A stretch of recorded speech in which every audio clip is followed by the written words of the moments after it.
اس اہم مقصد کو حاصل کرنے کی کوشش کرے. لیکن جیسا کہ حضرت مسیح موعود علیہ الصلوۃ والسلام نے فرمایا ہے کہ دعا کے واسطے بھی دعا ہی کی ضرورت ہے، اور یہ سب کچھ، یہ مقصد پیدائش کا حصول خدا کی مدد اور استعانت کے بغیر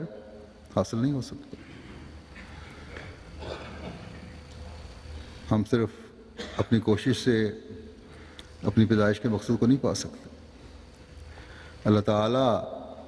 جو اپنے بندوں پر بے انتہا مہربان ہے، اس نے قرآن کریم کی پہلی صورت میں ہی ہمیں یہ دعا سکھا دی، اور 5 فرض نمازوں اور سنتوں اور نوافل کی ہر رکعت میں اس دعا کا پڑھنا ضروری قرار دیا ہے کہ ایاک نعبد و ایاک نستعین، کہ اے اللہ ہم تیری عبادت کرتے ہیں، تیری عبادت کرنا چاہتے ہیں، لیکن ہم اس کا حق ادا نہیں کر سکتے جب تک تیری مدد شامل حال نہ ہو. بس ایک روح کے ساتھ، ایک دل کی گہرائی کے ساتھ، نکلی ہوئی عاجزانہ پکار کے ساتھ جب ایک مومن اللہ تعالیٰ کے حضور فریاد کرتا ہے تو پھر اللہ تعالیٰ اس کو توفیق بھی عطا فرماتا ہے. پھر یہ بھی اللہ تعالیٰ کا اپنے بندوں پر احسان ہے کہ ہر سال رمضان کے مہینہ لا کر اللہ تعالیٰ اپنے قریب ہونے کا اعلان فرماتا ہے. یہ اعلان فرماتا ہے کہ میں نے شیطان کو بھی جگڑ دیا ہے. یہ اعلان فرماتا ہے کہ میں ہر اس بندے کی مدد اور استعانت کے لیے تیار ہوں، بلکہ اس کی مدد کرتا ہوں جو خالص ہو کر میری طرف آتا ہے، میرے پر کامل ایمان رکھتا ہے، میرے حکموں پر عمل کرتا ہے، آئندہ سے خالص ہو کر صرف اور صرف میری عبادت کرنے اور میرا خالص عبد بننے کا وعدہ کرتا ہے. تو میں اپنے ایسے بندوں کی پھر دعائیں قبول کرتا ہوں، سنتا ہوں. بس اگر کہیں کمی ہے تو ہم بندوں میں کمی ہے. خدا تعالیٰ کے احسانوں اور استعانت میں کمی نہیں ہے. پھر اس زمانے میں اللہ تعالیٰ نے اپنے فرستادے کو ہماری اصلاح کے لیے بھیج دیا ہے، جو اس عبد کامل صلی اللہ علیہ وسلم کے غلام کے طور پر آیا ہے، جس نے پھر ہمیں خدا تعالیٰ سے ملانے اور اس کا عبد بننے، اس کی عبادتوں میں طاق ہونے، اس کی استعانت حاصل کرنے والا بننے کے طریق سکھلائے ہیں. بس اس وقت میں حضرت مسیح موعود علیہ الصلوۃ والسلام کے فرمودات اور ارشادات کی روشنی میں ہی ایاک نعبد و ایاک نستعین کی کچھ وضاحت کروں. جس باریکی اور گہرائی سے حضرت مسیح موعود علیہ الصلوۃ والسلام نے ہمیں ایاک نعبد و ایاک نستعین کا مطلب سمجھایا ہے، اگر ہم اس کو سمجھ کر اپنی زندگیوں کا حصہ بنانے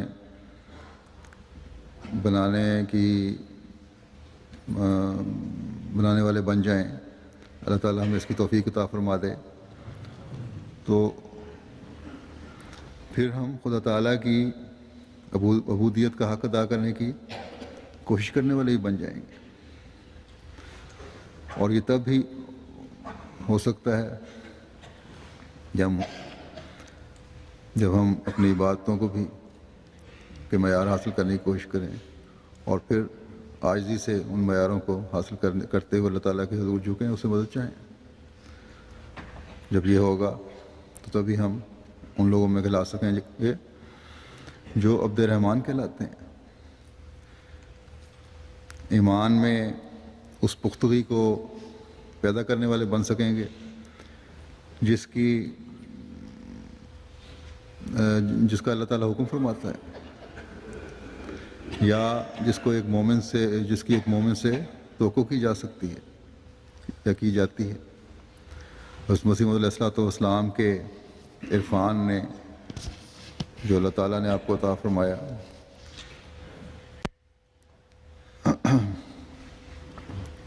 اس خزانے کے میں سے چند جواہر پیش کروں گا جو آپ نے اپنے لٹریچر میں ہمیں مہیا فرمائے ہیں۔ آپ فرماتے ہیں کہ اللہ تعالیٰ نے جملہ ایاک نعبدو کو جملہ ایاک نستعین سے پہلے رکھا ہے، اور اس میں بندے کے توفیق مانگنے سے بھی پہلے اس ذات باری کی صفت رحمانیت کے فیوز کی طرف اشارہ ہے۔ گویا کہ بندہ اپنے رب کا شکر ادا کرتا ہے اور کہتا ہے، اے میرے پروردگار، میں تیری ان نعمتوں پر تیرا شکر ادا کرتا ہوں جو تو نے میری دعا، میری درخواست، میرے عمل، میری کوشش اور جو تیری اس ربوبیت اور رحمانیت سے جو سوال کرنے والوں کے سوال پر سبقت رکھتی ہے، میری استعانت سے پیشتر تو نے مجھے عطا کر رکھی ہے۔ پھر میں تجھ سے ہی ہر قسم کی قوت، راستی، خوشحالی اور کامیابی اور ان مقاصد کے حاصل کرنے کے لیے التجا کرتا ہوں جو درخواست کرنے، مدد مانگنے اور دعا کرنے پر ہی عطا کی جاتی ہیں، اور تو بہترین عطا کرنے والا ہے۔ بس جب بندہ اللہ تعالیٰ کے احسانوں کو یاد کر کے جو اللہ تعالیٰ نے اپنی رحمانیت کی وجہ سے کیے ہیں، اللہ تعالیٰ کا شکر گزار بنتا ہے، تو یہ عبادت اور حقیقی عبد بننے کی طرف پہلا قدم ہے۔ اور جب اس مقام کا ایک بندہ ادراک حاصل کر لیتا ہے تو پھر عبادت میں آگے بڑھنے کی کوشش ہوتی ہے۔ پھر بندہ کہتا ہے اپنے خدا سے کہ یہ جو تو نے عبد بننے کے معیار حاصل کرنے کے مختلف معیار رکھے ہیں، ان کو بھی میں حاصل کرنا چاہتا ہوں۔ تیری ہر قسم کی نعمتوں سے بھی میں حصہ لینا چاہتا ہوں۔ اپنی روحانی اور مادی ترقی کے مزید سامان چاہتا ہوں، لیکن یہ سب کچھ تیری مدد کے بغیر نہیں ہو سکتا۔ بس میری مدد فرما، اور پھر اللہ تعالیٰ کی مدد کے دروازے بھی کھلتے ہیں اور ترقی کی منزلیں بھی طے ہوتی ہیں۔ تو فرمایا کہ جب اللہ تعالیٰ نے جو انعامات دیے ہیں اپنی رحمانیت کی وجہ سے، ان کے شکر گزار بنو گے تو پھر عبادت کی طرف بھی توجہ پیدا ہوگی، پھر اس کی مدد کی طرف حاصل کرنے کی طرف توجہ پیدا ہوگی۔ بس یہ ہے وہ بنیادی نقطہ اور روح جس کو سامنے رکھتے ہوئے ہمیں ایاک نعبدو و ایاک نستعین کی دعا کرنی چاہیے۔ پھر آپ اس بات کی وضاحت فرماتے ہوئے کہ اس دعا کی طرف کیوں اللہ تعالیٰ نے توجہ دلائی ہے، فرماتے ہیں کہ اور ان آیات میں ان نعمتوں پر شکر کرنے کی ترغیب ہے جو تجھے دی جاتی ہیں، اور جن چیزوں کی تجھے تمنا ہو ان کے لیے صبر کے ساتھ دعا کرنے اور کامل اور اعلیٰ چیزوں کی طرف شوق بڑھانے کی ترغیب ہے، تا تم بھی مستقل شکر کرنے والوں اور صبر کرنے والوں میں شامل ہو جاؤ۔ پھر ان آیات میں ترغیب دی گئی ہے بندے کے اپنی طرف ہمت اور قوت کی نسبت کی نفی کرنے کی، اور اس سے آس لگا کر اور امید رکھ کر ہمیشہ سوال، دعا، عاجزی اور حمد کرتے ہوئے اپنے آپ کو اللہ سبحانہ کے سامنے ڈال دینے کی، اور خوف اور امید کے ساتھ اس شیرخوار بچے کی مانند جو دایا کی گود میں ہو اپنے آپ کو اللہ تعالیٰ کا محتاج سمجھنے کی ترغیب ہے، اور تمام مخلوق سے اور زمین کی سب چیزوں سے موت یعنی پوری لا تعلقی کی۔ فرمایا کہ اس میں اپنے آپ کو پہلے یاد رکھنا چاہیے، یہ ترغیب دی ہے شکر کرنے کی،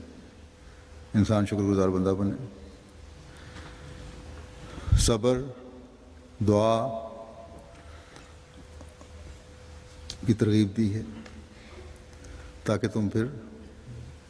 اس صبر کی وجہ سے، اس دعا، مستقل مزاجی سے دعا کی وجہ سے مستقل شکر کرنے والوں